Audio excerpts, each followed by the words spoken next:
June 2nd, 1884.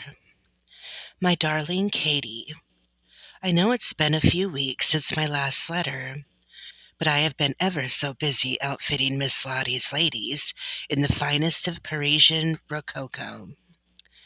You wouldn't believe how many flowers I've made by hand since beginning this project.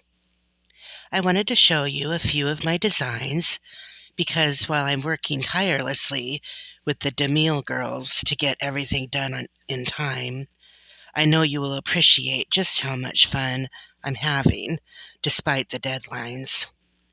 The various ribbons, silk flowers, and other notions for Rococo fashion rival even our own obsession with them today. The cyclical nature of fashion always fascinates me. I remember Madame Lovelace always talking about wanting to get her hands on the vaudeville customary at Tony Pastor's Opera House on the Bowery, and then in Germania Theatre. I believe she would thoroughly relish what I'm doing here, although even Miss Lottie, with her inexhaustible income, might hesitate at Madame Lovelace's prices. Speaking of which, you wouldn't believe it if I told you the expense Miss Lottie has gone to for this variety show.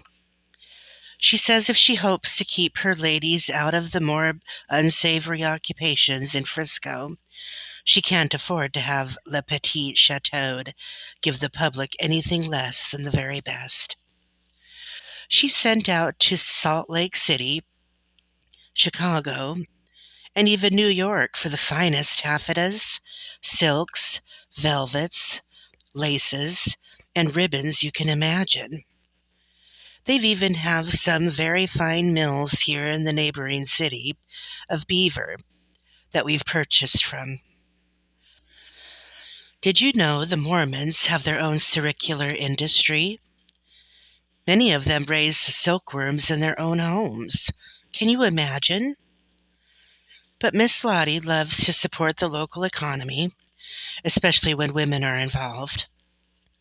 We get all our silk ribbons from a mill at the mouth of City Creek Canyon in Salt Lake City.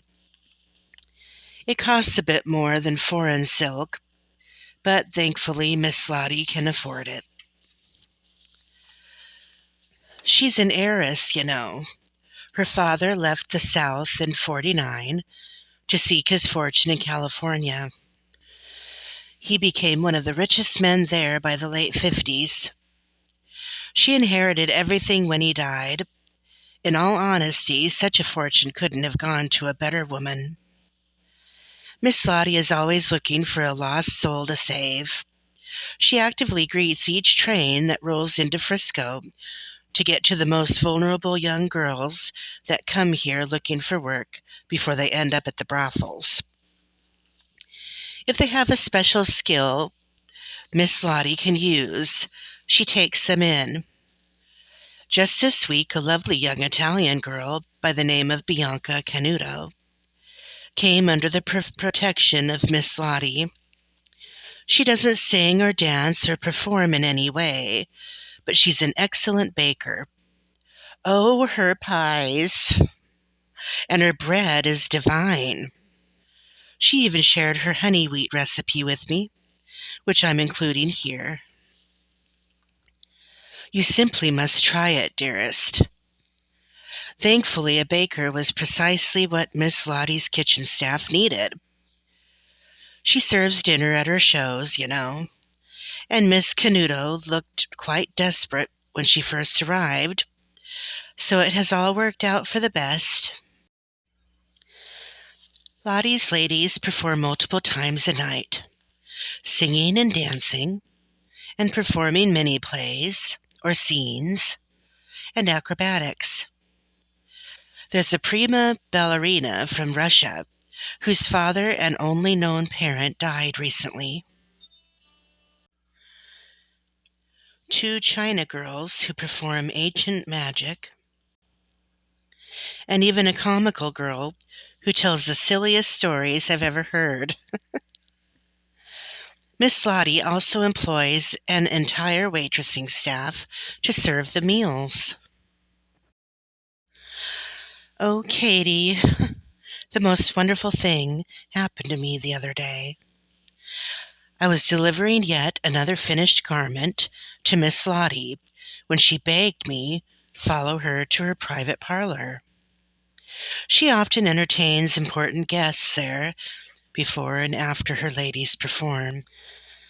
On this night she was entertaining a Chinese noblewoman by the name of Madame Lin Shangsing and her two daughters.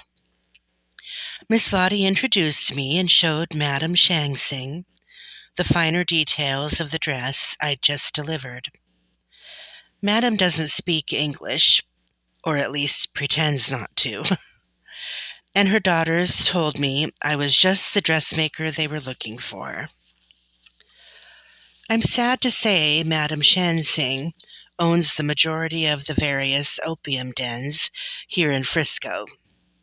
She was exiled from China because of her leadership in a rebellion during the Second Opium War a few decades ago. And the dens are where she has made much of her fortune. You truly meet the most interesting people out here. Her hope in hiring me, you see, is to see her daughters, who look as white as the next Anglo-American due to their father's heritage, rise to more respectable circles in society. She wishes for them to marry well, and is therefore sending them to England to attend the season there under the guise of orphaned heiresses.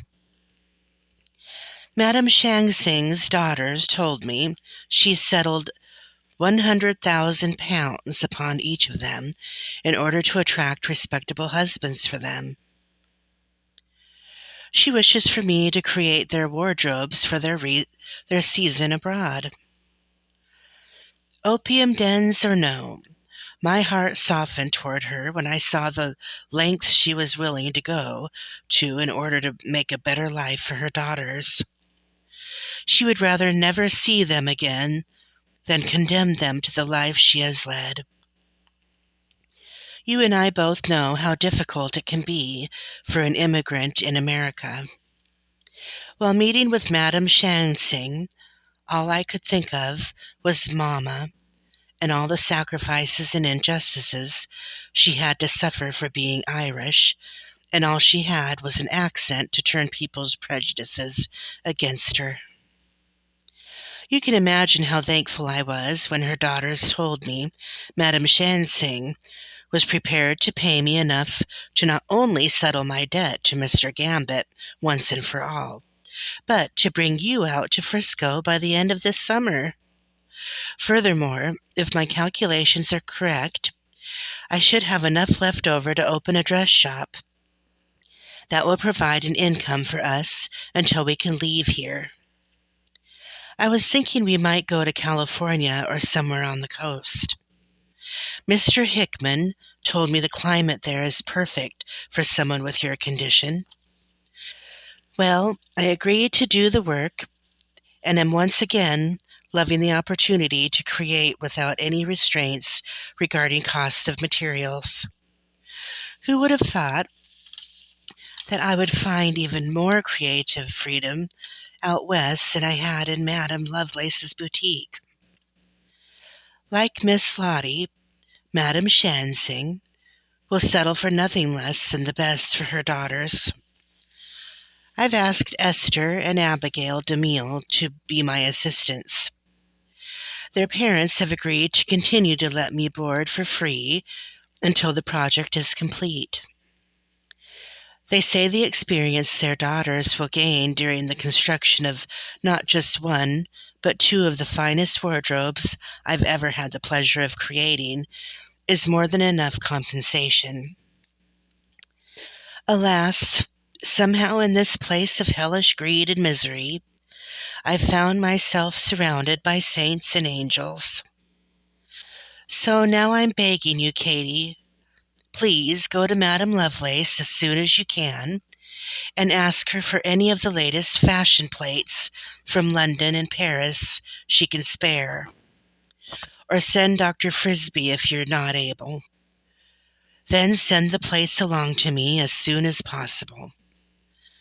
This is how I'm going to save you, my Katie. This is how I'm going to create a better life for us both.